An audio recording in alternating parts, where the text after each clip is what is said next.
In 2022, we are seeing a big jump in interest rates. So how does this affect investing in real estate? Is it too expensive to invest? What are the solutions you can take? My name is Ariana Mendez from Austin 101 Realty. Welcome to our channel.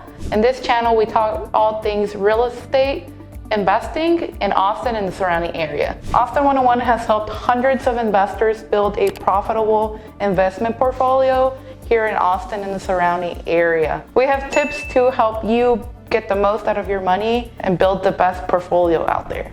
Please subscribe to our channel and press the notification bell so you will be notified when new videos come out.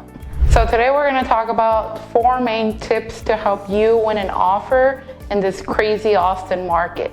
So those tips include the price you offer, your option fee and your option period, how soon you can close, and how much you have to pay in closing costs towards your contract. So first and most important point in making a strong offer is your price.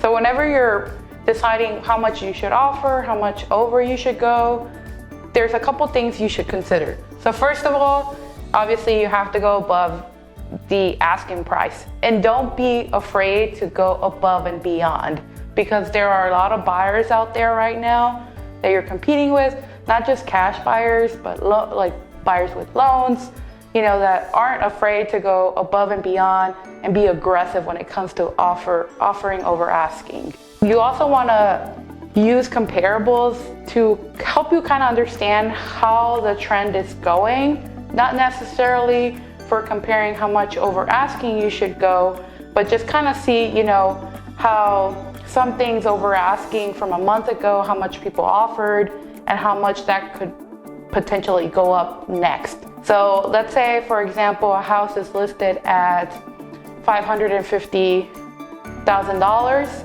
and all the previous comps recently sold in the last 30 days are also showing closing prices of $580,000, $570,000, $590,000. That kind of gives you an indication that, this property could probably go for almost $600,000 at that point, because we're using comparables from the previous month that went under contract and closed recently to see how much each time over asking it has increased. So for example, let's say you want to pay an option fee of $300 for 5 days during a multiple offer situation.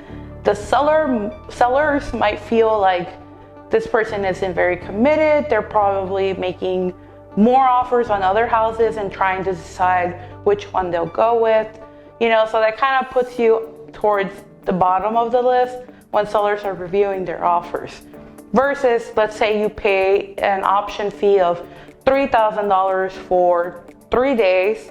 That shows the sellers a high level of commitment because they know you're putting more money at risk than anyone else would be willing to lose, and it just shows that you're more committed to purchasing the property. Just to remember, if you were to decide to terminate during the option period for any reason, you would lose the option fee.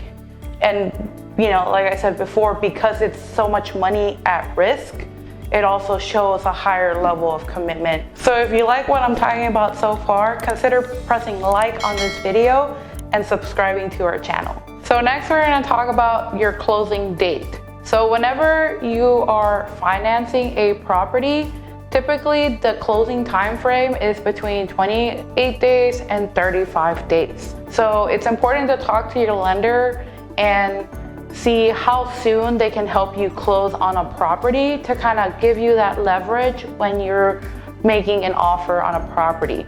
So usually, like I said, it usually ranges between 28 and 35 days. So the lower number of days to get to closing, the higher chance you also get of being accepted. During this time frame, it can be a little bit rushed for the lender, but there are some lenders that can help you get through the process a lot faster at an earlier stage, either during your contract or even before your contract. They'll start to collect paperwork and whatnot. So it's always important to talk to them and see, hey, what can you do for me to help me get to a higher place when it comes to my offer being chosen. And then for cash offers, you can close anywhere between a week to 2 weeks, depending on how quickly the title company can get all the necessary documents to you, including the HOA documents, which is usually the one that takes about 10 to 14 days to be delivered. So, like with cash offers, like I said, it's a little bit sooner closing, but obviously not everyone has cash to pay up front. So it's always good to talk to your lender and work closely with them to see how soon you can close on a property. Lastly, we're going to talk about closing costs. So when you're competing against other buyers, one major thing sellers look at is the overall net they're going to make from the sale of their property. So that being said, you want to make sure that you're asking the sellers for the least things possible when you're making your offer. So we like to suggest our clients, who usually always win, an offer to pay all the closing costs and not ask the sellers for any type of contribution towards that. So some of you may ask, well, what do I need to pay for?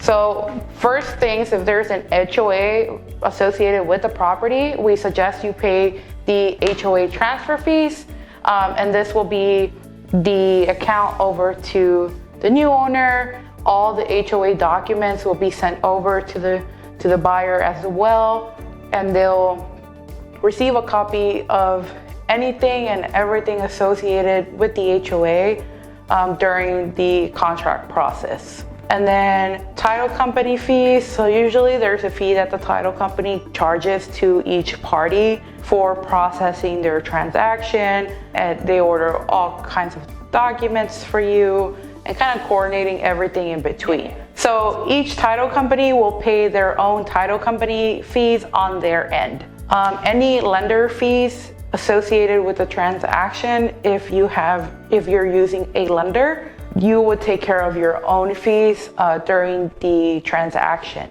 And then lastly, which is like the bigger ticket item, is the title policy. This is usually the more expensive part of your closing costs. So whenever the buyer notates that they're going to pay for that on an offer, that usually is something that catches the eye of the seller. So on average, you're looking at about $3,000 for the title policy fee, but that usually depends on the location and the house price. So it's just something you want to ask your agent to check for you, or you can check with the title company ahead of time. Now for a bonus tip. So sometimes, and it's not seen very often, the sellers would like to stay for an X period of time after the transaction closes. So this is called a leaseback.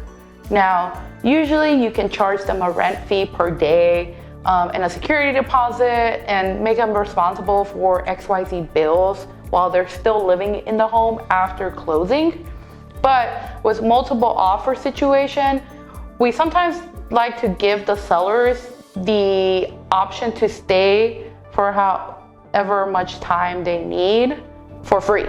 So this means that the seller, let's say they need 2 more weeks after closing to get up and move and whatnot, you can allow them to stay during those 2 weeks. Obviously, you can still charge a deposit just in case, any damages happen or anything like that. And that will make it seem like, hey, this buyer is being extra generous for us and allowing us to stay for free. Let's bump them up in our list of considerations. Obviously, if they need to stay beyond a month or 2 or so, that can always be flexible. After watching our video, comment below on whether you feel more confident or not on submitting an offer soon on a property, or if there's any strategies you didn't know about before, comment down below.